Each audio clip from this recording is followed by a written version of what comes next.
Hola, ¿cómo están? Acá estamos con otro capítulo de los podcasts Cirugía para Pediatras. Tenemos el capítulo 7, vamos a hablar de hiperhidrosis. Para eso tengo una invitada especial. Vino Mariana Mayotti, que es pediatra, que es dermatóloga infantil y que es mi compañera de guardia. Hola Maru, ¿cómo estás? Hola Coti, bien, todo bien, acá estamos.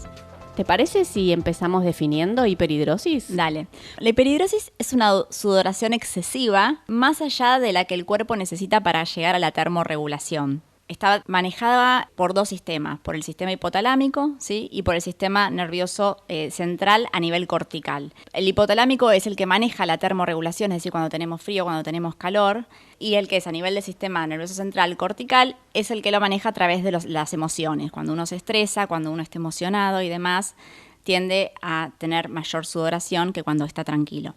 Entonces, este exceso de sudoración es el que lleva a la hiperhidrosis, que se suele encontrar en ciertos lugares específicos, ¿sí? En las palmas de las manos, en las plantas de los pies, a veces en la ingle, en las axilas. Lo más frecuente es la hiperhidrosis palmoplantar. Hay dos tipos de glándulas en el cuerpo. Nosotros tenemos las glándulas sudoríparas, que son ecrinas y apócrinas. Las ecrinas son las que nos acompañan desde el nacimiento, están en toda la superficie corporal y están mucho más concentradas a nivel de palmas, plantas, ingle y axilas. Estas son las glándulas que, estimuladas por agentes colinérgicos, son las que producen esta sudoración. Se sabe que pueden llegar a producir hasta 10 litros de sudor por día. Wow. Es un montón. Y bueno, y son las que justamente tienen esta hiperreactividad, esta hipersensibilidad ante todos los agentes colinérgicos, y es lo que provoca esta patología de la hiperhidrosis. Por otro lado están las apócrinas, que estas apócrinas se despiertan más hacia la pubertad, las tenemos siempre, pero cuando uno empieza a tener una mayor cantidad de hormonas, se comienza a acumular más sebo, y son las que están unidas a los folículos pilosos. Este sebo lo que hace es que cuando uno transpire, salga este olor feo, ¿sí? Que es el olor de la transpiración, que comienza más o menos a nivel de la pubertad cuando empieza la revolución hormonal. Por eso es que la hiperhidrosis no es una patología que se acompañe de olor feo, solamente es la molestia de esta sudoración que es hipotónica, es transparente y no tiene olor alguno. Comienza por lo general entre los 12 y los 14 años, hasta los 25 se puede manifestar como de primera vez, digamos. Por eso es que la podemos definir en dos tipos, ¿sí? En una primaria y en una secundaria. La primaria es esta que decimos que comienza por lo general a partir de los 12 años y es de causa idiopática, es decir, no se sabe. Se cree que es este estímulo, como esta respuesta de las glándulas exagerada ante los agentes colinérgicos. Y las causas secundarias, que también uno las puede llamar como adquiridas, que son las causas que por lo general cuando uno ve un paciente adulto que consulta por esta hiperhidrosis que nunca antes la había tenido, ahí tiene que empezar a sospechar en otras cosas. ¿Como cuáles? Metabólicas, más que nada. Por ejemplo, diabetes, hipertiroidismo, hiperparatiroidismo, trastornos psiquiátricos. Y lo que a uno le tiene que encender la alarma es el hecho de que la hiperhidrosis siempre es simétrica. Es decir, palmas por igual, plantas por igual, axilas por igual, derecha e izquierda. Cuando uno ve que la hiperhidrosis es de un hemicuerpo, ahí es donde tiene que prenderse la lamparita y pensar que puede llegar a haber algún tumor a nivel del sistema nervioso central, a nivel hipotalámico, que está generando esta hiperhidrosis asimétrica. Perfecto. La frecuencia en sexos es igual, se ve igual en mujeres que en varones. ¿Cuáles son, Maru, los motivos de consulta que vos recibís en el consultorio, ¿no? ¿Qué es lo que les molesta a los pacientes de esta hiperhidrosis? Hay un score que es el score de la calidad de vida de los pacientes con hiperhidrosis, que se evalúa en aquel paciente que le molesta y que le empieza a alterar la calidad de vida. Hay pacientes que tienen hiperhidrosis y hasta no consultan por eso, se la bancan. Es una hiperhidrosis leve, que no les molesta para hacer nada. Y cuando la hiperhidrosis empieza a molestarlos en su vida cotidiana es cuando comienzan a consultar. Por ahí esto ya venía pasando desde hace un par de años y se empieza a acentuar. Les molesta desde, más que nada, en los pacientes pediátricos, es la vergüenza que les da. Les da vergüenza cuando están en el colegio, agarran la virome, se les resbala la virome, un compañero les pide algo, se lo dan y está todo transpirado, le dan la mano, cuando se dan la mano, empiezan con noviecitos que se dan la mano y tiene todas las manos mojadas.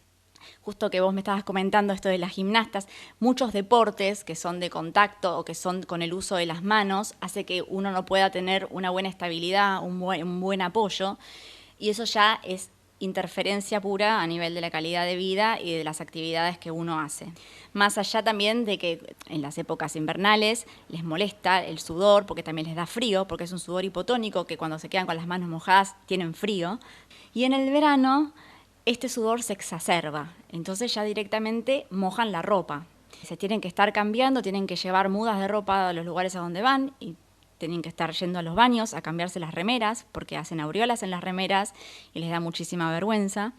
De más está decir que van todos con toallas en las mochilas, en las carteras y se están secando permanentemente. Es la verdad muy incómodo para el que lo padece. El diagnóstico es puramente clínico, ¿no es cierto? Sí, es clínico, si bien hay algunos criterios diagnósticos que nos ayudan, sobre todo para que uno pueda ir guiándose si tiene que pensar en una causa idiopática o en una causa secundaria. Por ejemplo, sudoración excesiva por lo menos de 6 meses de evolución, sin una causa aparente, que sí altera las actividades diarias de la persona. Sudoración bilateral de por lo menos una vez por semana. Sudoración que se manifiesta antes de los 25 años. La sudoración que cesa durante el sueño, que no persiste durante el sueño, esto es importantísimo, porque durante el sueño las glándulas endocrinas están mal y pronto apagadas, dormidas. En cambio, cuando en las causas secundarias, en las causas adquiridas, la patología sigue persistiendo durante el sueño, entonces se levantan mojados, las sábanas mojadas. Y también historia familiar de sudoración excesiva. En esta causa idiopática hay una asociación hacia los familiares de primera línea. Pero no hay algo encontrado específico que hable de una herencia autosómica recesiva, autosómica dominante, no. Pero sí se suele asociar. ¿Cuáles son, Maru, las opciones que tenemos de tratamiento médico? Hay que saber que el tratamiento médico no es definitivo ni permanente la solución, digamos. Al suspenderlo, vuelve la hiperhidrosis. Uno sí lo puede controlar con el tratamiento médico, y puede obtener mejores o peores resultados dependiendo de cada persona y dependiendo del grado de severidad de la hiperhidrosis que sufre. Siempre comenzamos con un tratamiento local, que es lo que menos efecto adverso genera. Contamos con lociones de cloruro de aluminio, que se dan en forma de hidróxido de aluminio. Son realmente efectivas. Lo único que pueden provocar es un poquito de irritación local y manchan un poco la ropa. Es por eso que cuando uno las indica de forma nocturna. ¿Y cómo sería? ¿Dónde se aplica? Se aplican en la zona en la cual uno sufre hiperhidrosis. La mayoría es palmoplantar, algunos sufren axilar, pero no siempre va de la mano, no porque uno tenga hiperhidrosis, la hiperhidrosis va a ser generalizada. Hay distintas zonas que puede comprometer y en las zonas en donde está comprometida por la hiperhidrosis es en donde se coloca la loción. Dependiendo si son palmas o plantas, se ponen 3, 4, 5, 10 gotitas dependiendo del tamaño de la persona. No es lo mismo en un chico de 12 años, menudito, flaquito, chiquitito, que en un chico de 20 años, grandote, que mide 1,90, ¿no? Uno ahí pone un poco más de loción. Se comienza usando todos los días por la noche durante 10 días de corrido. A la semana entrante, ¿sí? que a la semana que le sigue, si es efectivo y está un poco más controlado, se empieza a alternar y se usa día por medio. A la semana siguiente se usa 3 veces por semana y a la semana que le sigue 1 vez por semana. Esto en el caso de que el tratamiento está siendo efectivo y que uno ve que la hiperhidrosis está siendo controlada. Y uno puede hacer un tratamiento de mantenimiento que lo usa solamente 1 vez por semana. Hay algunos chicos que los usan día por medio, otros que prefieren usarlo todos los días y reducen la cantidad de gotas que usan, ¿sí? Es como si fuera una loción que caen gotas, como si fuera una especie de gotero. Entonces uno se pone 3 gotitas y con 3 gotitas les alcanza y prefieren usarlo todos los días porque se quedan tranquilos y se aseguran que es efectivo.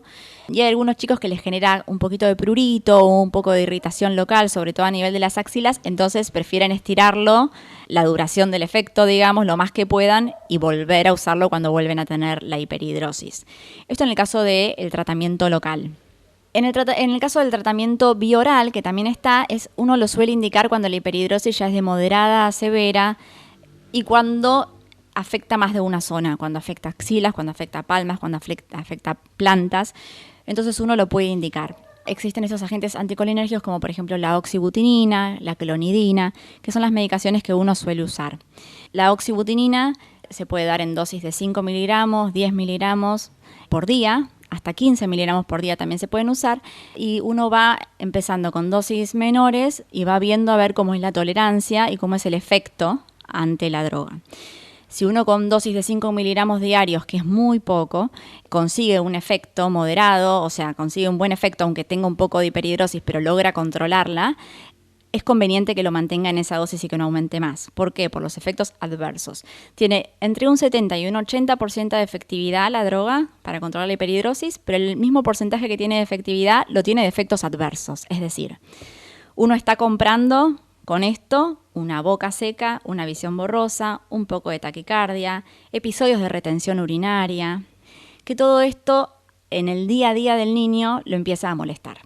Entonces por eso es que hay que poner muy bien en la balanza el grado de hiperhidrosis, cuán real es lo que le afecta en la calidad de vida y tener en cuenta que nada es gratis y que estas drogas van a generarle un efecto adverso que por ahí le termina molestando más que la hiperhidrosis per se. Esto por un lado, que son las drogas vía oral, las drogas sistémicas.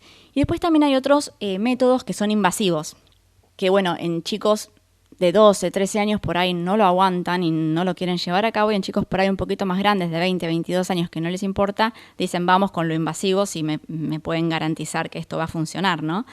Hay sesiones de iontoforesis, que son sesiones que se tienen que hacer diarias durante 2 semanas, son sesiones de 30 minutos, ¿sí? Que se aplica la iontoforesis, se hace a nivel de la zona afectada.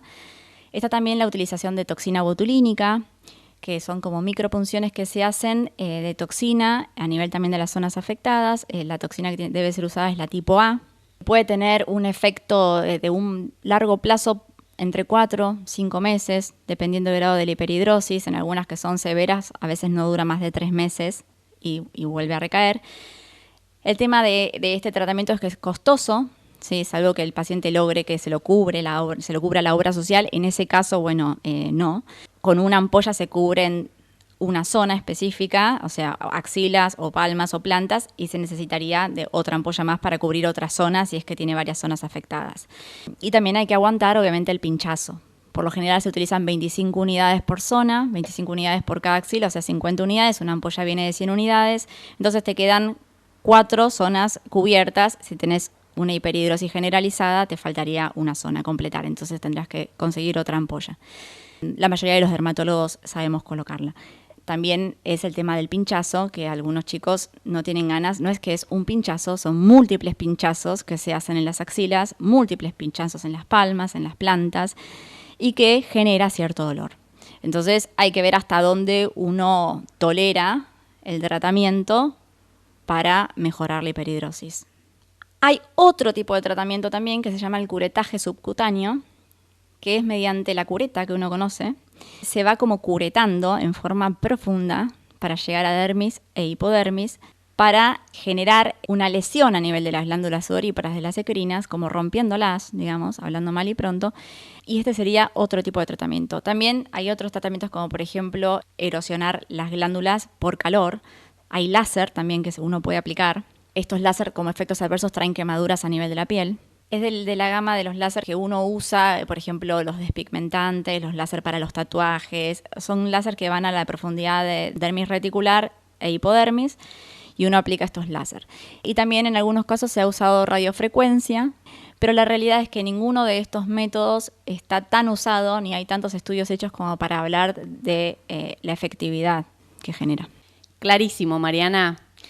Bueno, igual déjame decirte, el tratamiento depende de cada paciente en particular, de los padres, de lo que están dispuestos a hacer, y siempre va a ser artesanal. Y siempre estamos acá los dermatólogos infantiles para recibir todo aquello que a los pediatras les puede llegar a generar dudas o que los supera.